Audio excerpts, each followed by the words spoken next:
আপনি একটা জিনিস জানেন, আমরা না প্রফেশনাল লাইফের কারণে পার্সোনাল রিলেশনশিপ ভুলে যাই, কিন্তু প্রফেশনাল লাইফের ক্ষতি সামনে নেওয়া যায়। আর পার্সোনাল লস, ওটা লসই, ওটা ওটা কখনো পূরণ হয় না।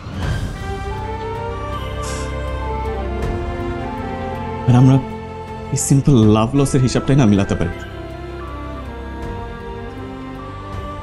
আমার মা মারা যাওয়ার পর আমি বুঝেছি আমি কি হারিয়েছি। সেদিন যখন ছুরি খেয়ে মারা যাচ্ছিলাম, তখন মনে হচ্ছিল যে আমি যদি মারা যাই কেউ তো কাঁদবে না, কেউ আমাকে মনেও করবে না, তাহলে এই জীবনের অর্থ কি আমাকে বলুন তো?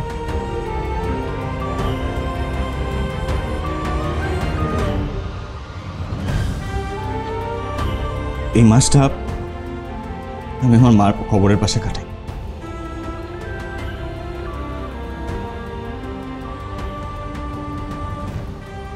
হয়তো নিজের পাপের প্রায়শ্চিত্ত করতেছে।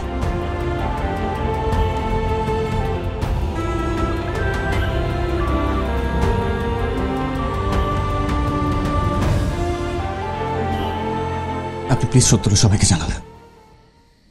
আসি।